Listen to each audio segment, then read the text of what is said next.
چونکہ قیامت سے پہلے ایک ہوا چلے جس سے سارے اہل ایمان مر جائیں گے، ایک کلمہ گو مسلمان دنیا پہ زندہ نہیں بچے گا، صرف غیر مسلم ہوں گے، ایک بھی لا الہ الا اللہ کہنے والا نہیں ہوگا۔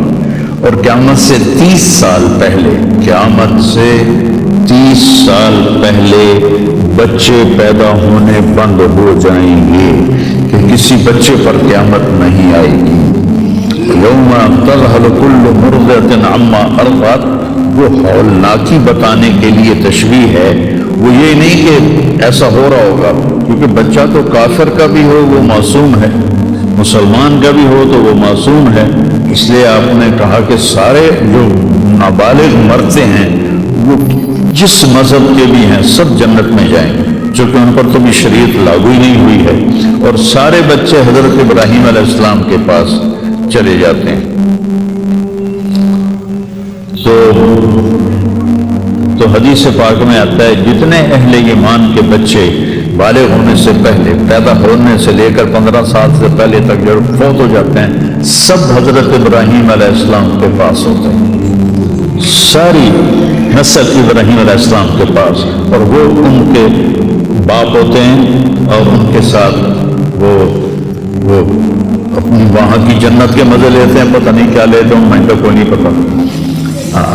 بس آپ نے اپنے بیٹے کے بارے میں فرمایا، حضرت ابراہیم رضی اللہ تعالیٰ عنہ علیہ السلام، چونکہ وہ ابھی ماں کا دودھ پیتے تھے، ان کا انتقال ہو گیا، تو آپ نے فرمایا اللہ تعالیٰ نے جنت میں ایک حور کو مقرر کر دیا ہے ابراہیم کو دودھ پلانے کے لیے، سبحان اللہ، اور کسی بچے کے بارے میں ایسی بات نہیں ہے۔ تو ڈران والی گل کوئی نہیں، ساڈو تے قیامت نہیں ہوگی، 30 سال پہلے بچے پیدا ہونے بند ہو جائیں گے، قیامت 30 اور 30 سے اوپر کی عمر کے لوگوں پر ہوگی، اور وہ جانوروں کی طرح ہوں گے، سڑکوں پہ زنا کریں گے،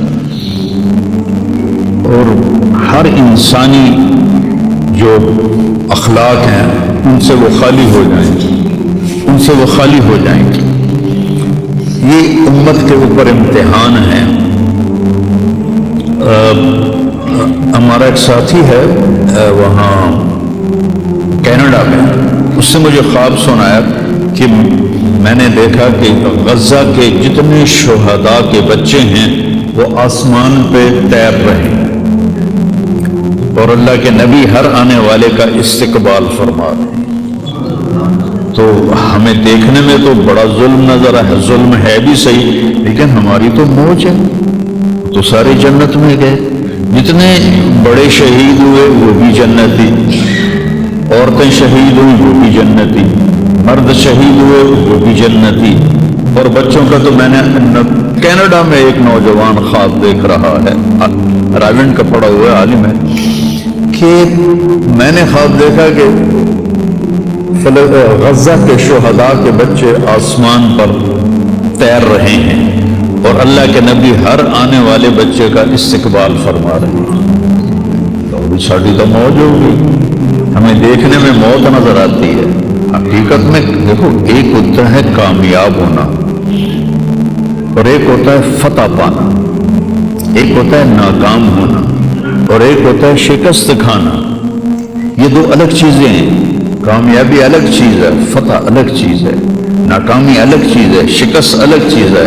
کربلا کے میدان میں سب سے مقدس خون بہایا گیا، سب سے پاکیزہ خون بہایا گیا، اور ان سب کو شکست ہو گئی، اور وہ سارے گردنیں کٹوا کے نیزوں پہ چڑھ گئے، لیکن وہ ناکام نہیں ہیں، وہ کامیاب ہیں۔ انہیں شکست ہوئی ہے، انہیں ناکامی نہیں ہوئی، وہ کامیاب ہے۔ اور شمر کا لشکر وہ فتح پایا ہے، وہ کامیاب نہیں ہے، انہوں نے فتح پائی، کامیاب نہیں۔ ابن زیاد کی گردن کٹ کے جب لائی گئی مصعب بن عمیر کے سامنے،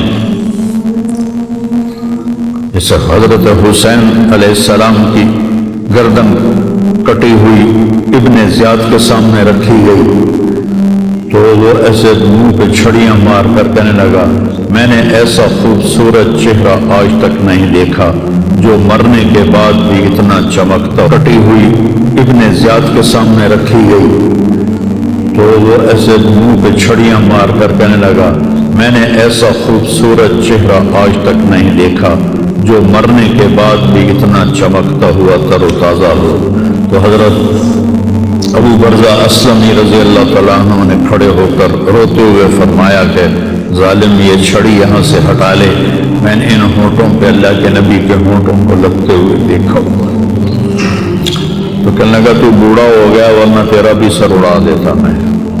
تو جب اللہ تعالیٰ انتقام لینے پر آئے اور ابن زیاد کو قتل کیا گیا اور اس کی کٹی ہوئی گردن آئی حضرت مصعب بن عمیر کے سامنے، تو ایک دم مجمع میں ہلچل مچی، جا وہ آیا کیا دیکھا؟ ایک چھوٹا سا سانپ، اتنا انتہائی تیز، وہ تیزی سے آیا اور اس کی ناک میں داخل ہوا اور منہ سے نکل گیا، پھر اس کی ناک میں داخل ہوا اور منہ سے نکل گیا، پھر اس کی ناک میں داخل ہوا، پھر اس کے منہ سے نکل کے پھر غائب ہو گیا۔ تھوڑی دیر کے بعد پھر آواز ہے وہ آیا تو دیکھا وہ بھی سانپ پھر آ رہا ہے اور آ کر اس کی ناک میں داخل ہوا اور پھر نکلا نہیں، اندر ہی غائب ہو گیا۔ فتح پائی ابن زیاد نے لیکن ناکام ہو گیا۔ شکست کھائی امام حسین علیہ السلام اور ان کے 72 ساتھیوں نے، لیکن وہ کامیاب ہو گئے۔ جنگ سے پہلے آپ کو اونگ آ گئی تو آنکھ کھلی تو آپ ہنسنے لگے۔ حضرت زینب نے پوچھا یہ کوئی ہنسنے کا موقع ہے، کیوں ہنسے ہو؟ کہا خواب میں اللہ کے نبی ملے ہیں، کہہ رہے بیٹا میں تمہیں لینے کے لیے آ چکا ہوں۔ دیکھنے میں شکست ہوئی ہے لیکن وہ کامیاب ہیں۔ عمر بن سعد کو فتح ہوئی ہے، وہ ناکام ہے۔ عمر بن سعد کی کٹی گردن پہ مختار کے سامنے رکھی گئی، اللہ تعالیٰ نے ایک کو زندہ نہیں چھوڑا، جتنے بھی قاتلین حسین تھے سب قتل ہوئے۔ حضرت عثمان کے قاتل سب طبعی موت نہیں مرے، سب ذلت کی موت مرے۔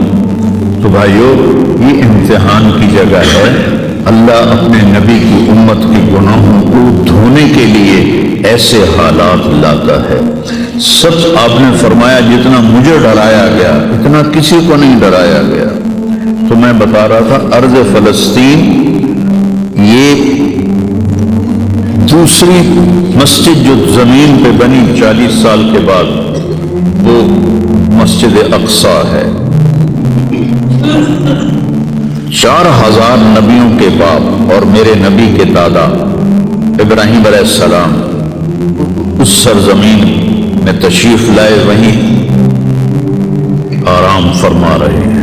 اسحاق علیہ السلام، یعقوب علیہ السلام، داؤد علیہ السلام، سلیمان علیہ السلام، یحییٰ علیہ السلام، زکریا علیہ السلام، یہ وہ نبی ہیں جن کا قرآن میں ذکر ہے۔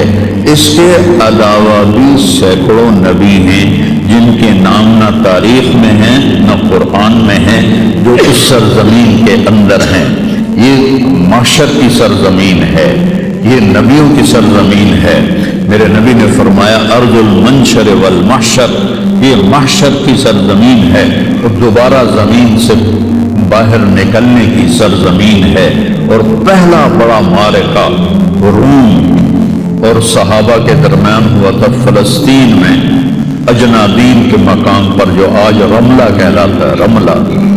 رملہ کے قریب یہ روم کی تعداد 90,000 تھی اور صحابہ کی تعداد 30,000 تھی، اور خالد ابن ولید رضی اللہ تعالیٰ عنہ وہ لشکر کے امیر تھے۔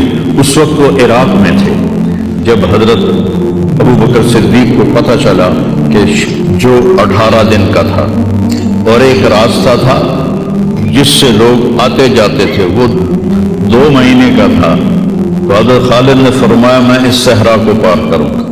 لوگوں نے کہا ہم بھوک سے مر جائیں گے، پیاس سے مر جائیں گے۔ کہا جس لشکر میں رافع بن عمیرہ ہو وہ لشکر ہلاک نہیں ہو سکتا۔ آئے اشاق وے وعدہ فردا لے کر اب انہیں ڈھونڈ چرا کے رخ زیبا لے کر آئے تھے کچھ لوگ جو اللہ کو راضی کر کے دوستی لگا کے دکھا گئے، کب اپنی آنکھوں سے ڈھونڈ چرا کر رخ زیبا، تمہیں نظر کوئی نہیں آئیں گے، مرد نظر آئیں گے، انسان کوئی نہیں نظر آئے گا، عورتیں نظر آئیں گی، انسان کوئی نہیں نظر آئے گا۔ تو فرمایا جس لشکر میں رافع ہو وہ لشکر ہلاک نہیں ہو سکتا۔ انہیں فرمایا ہمارے پاس پانی کا بڑا ذخیرہ ہے، ہم ہلاک نہیں ہوں گے، ہمارے پاس رافع ہے۔ اور وہ شخص ہے جو کہے گا اللہ کرے گا۔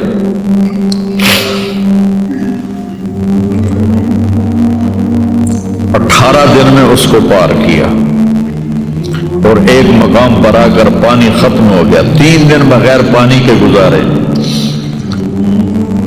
تو صحابہ نے کہا کہ اب ہم مرتے ہیں، طاقت نہیں ہے، کہا رافع کو بلاؤ۔ رافع کی آنکھیں خراب تھی، فرمانے لگے رافع پانی چاہیے، کہنے لگے اچھا مجھے بتاؤ کہاں ہیں ہم، کیونکہ وہ دیکھ نہیں پا رہے تھے۔ تو انہوں نے فرمایا کہ فلاں جگہ۔ اب صحرا میں تو کوئی نشان منزل ہوتا ہی نہیں، تو کوئی انہوں نے جھاڑیاں بتائیں، کہنے کچھ جھاڑیاں دیکھو ایک طرف کٹھی ہوں، کٹھی جھاڑیوں کا کوئی جھنڈ ہو، مجھے بتاؤ ہے؟ انہوں نے کہا ہاں وہ نظر آ رہا ہے، کہ مجھے وہاں لے چلو۔ وہاں لے گئے، ایک جگہ اشارہ کیا کہ یہاں سے زمین کھودو، زمین کھودی تو پانی کا چشمہ نکل کے باہر آ گیا۔ کبھی ہم بھی تم میں بھی چاہت تھی، کبھی ہم بھی تم میں بھی راہ تھی، کبھی ہم بھی تم بھی تھے آشنا، تمہیں یاد ہو کہ نہ یاد ہو۔ اللہ نے تو بے وفائی کی نہیں، ہم نے بے وفائی کی۔ اس کی مدد جو رکی ہوئی یہ بھی اس کی مدد ہے۔ ہمارا شہید جنت میں جا رہا ہے، اگر زندہ ہے، زخمی ہے، بھوکا ہے، گناہ معاف ہو رہے ہیں۔ جہنم کی آگ سے ایک سوئی کا نکا عام آدمی دیکھ ہی نہیں سکتا، پھر دھاگا نہیں پا سکتا، جس دن کی نظر کمزور ہوئے اتنا چھوٹا ہوتا ہے۔ میرے نبی فرمایا، جبریل علیہ السلام نے آ کے عرض کیا یا رسول اللہ، سوئی کے نکے کے برابر اگر جہنم کی دیوار میں سوراخ ہو جائے تو اس میں سے جو آگ کی چنگاری نکلے گی پوری دنیا کو کوئلہ بنا دے گی۔ اس کے سامنے یہ تکلیف تو بڑی تھوڑی ہے، لیکن بات اصل یہ ہے کہ ہم نے اللہ سے دوستی چھوڑ دی۔ یہودیوں کو گالیاں بعد میں دو، پہلے ہم اپنے گریبان۔ تجھے کم فکر ہے اے گل دلے صد چاک بلبل کی، تو اپنے پیرہن کی چاک تو پہلے رفو کر لے۔ کتنا جھوٹ بولا جا رہا ہے، کتنے جھوٹے مقدمے ہیں، کتنی والدین کی نافرمانی ہے، کتنے گھریلو ناچاکیاں ہیں، کتنا سود چل رہا ہے، کتنا شراب کے ٹھیکے چل رہے ہیں، کتنے لوگ نمازیں چھوڑ چکے ہیں۔ سر حکمرانوں کو میں کیا گلا دوں، آج ہم سارے اس حمام میں ننگے ہیں۔ تو یہ اللہ کی رحمت ہے، اگر کسی کو اللہ نے اس امت کو اگر دنیا میں وہ جھٹکے دیتا ہے۔ مجھے ایک آیت بھی یاد آ گئی، دونوں کو حال بتاتا ہوں۔ ایک ہے جنہوں نے اللہ کو نہیں مانا، تو اللہ کہتا ہے ذرہم یأکلوا ویتمتعوا ویلہہم الامل فسوف یعلمون۔ میرے محبوب کرن دے انہوں موج میلا، 4 دیہڑے ہیں انہوں موج میلا کرن دے انہوں میرے کو آمن دے بوڑ دیکھی میں کی کرنا، ٹھیک ہوگی۔ ہمارے بارے میں کیا کہا، وَلَنُذِيقَنَّهُمْ مِنَ الْعَذَابِ الْأَدْنَى دُونَ الْعَذَابِ الْأَكْبَرِ لَعَلَّهُمْ يَرْجِعُونَ۔ میں تمہیں دنیا میں چھوٹے چھوٹے عذاب دوں گا، بڑا عذاب نہیں دوں گا آخرت کا۔ یہ غزہ کی جو تباہی ہے یہ چھوٹا عذاب ہے، یہ چھوٹی تکلیف ہے۔ دون العذاب الاکبر فیعذبہ اللہ العذاب الاکبر، یصل النار الکبریٰ، اور عذاب اکبر نار کبریٰ جہنم ہے۔ تو میرا اللہ کہہ رہا ہے کہ میں تمہیں چھوٹے چھوٹے عذاب دوں گا، بڑا عذاب نہیں دوں گا، تاکہ تم توبہ کر کے میری طرف آ جاؤ۔ اور جو مجھے نہیں مانتے انہوں نے چھٹی دے دی۔ جو بچہ اسکول میں پڑھتا ہے اسی کی حاضری ہوتی ہے، غیر حاضری ہوتی ہے۔ جو پڑھتا ہی نہیں تو اس کی کون حاضری لیتا ہے یا غیر حاضری لیتا ہے؟ اپنے بچہ کوئی غلطی کرے تو اس کو تنبیہ کی جاتی ہے، گلی کا بچہ کو کچھ کرے تو ہم نے کبھی دیکھا ہے کہ کیا کر رہا ہے؟ یہ امت میرے اللہ کی لاڈلی امت، اس وجہ سے نہیں کہ ایسے کوئی بڑے حاجی پارسا ہیں، اپنے حبیب کی وجہ سے، اپنے محبوب کی وجہ سے یہ امت اللہ کی لاڈلی امت ہے۔ اللہ ہمیں بھی بندر خنزیر بنا سکتا ہے، ہمیں کیوں چھوڑا ہوا ہے؟ تو گنبد والے کے لیے درود پڑھو۔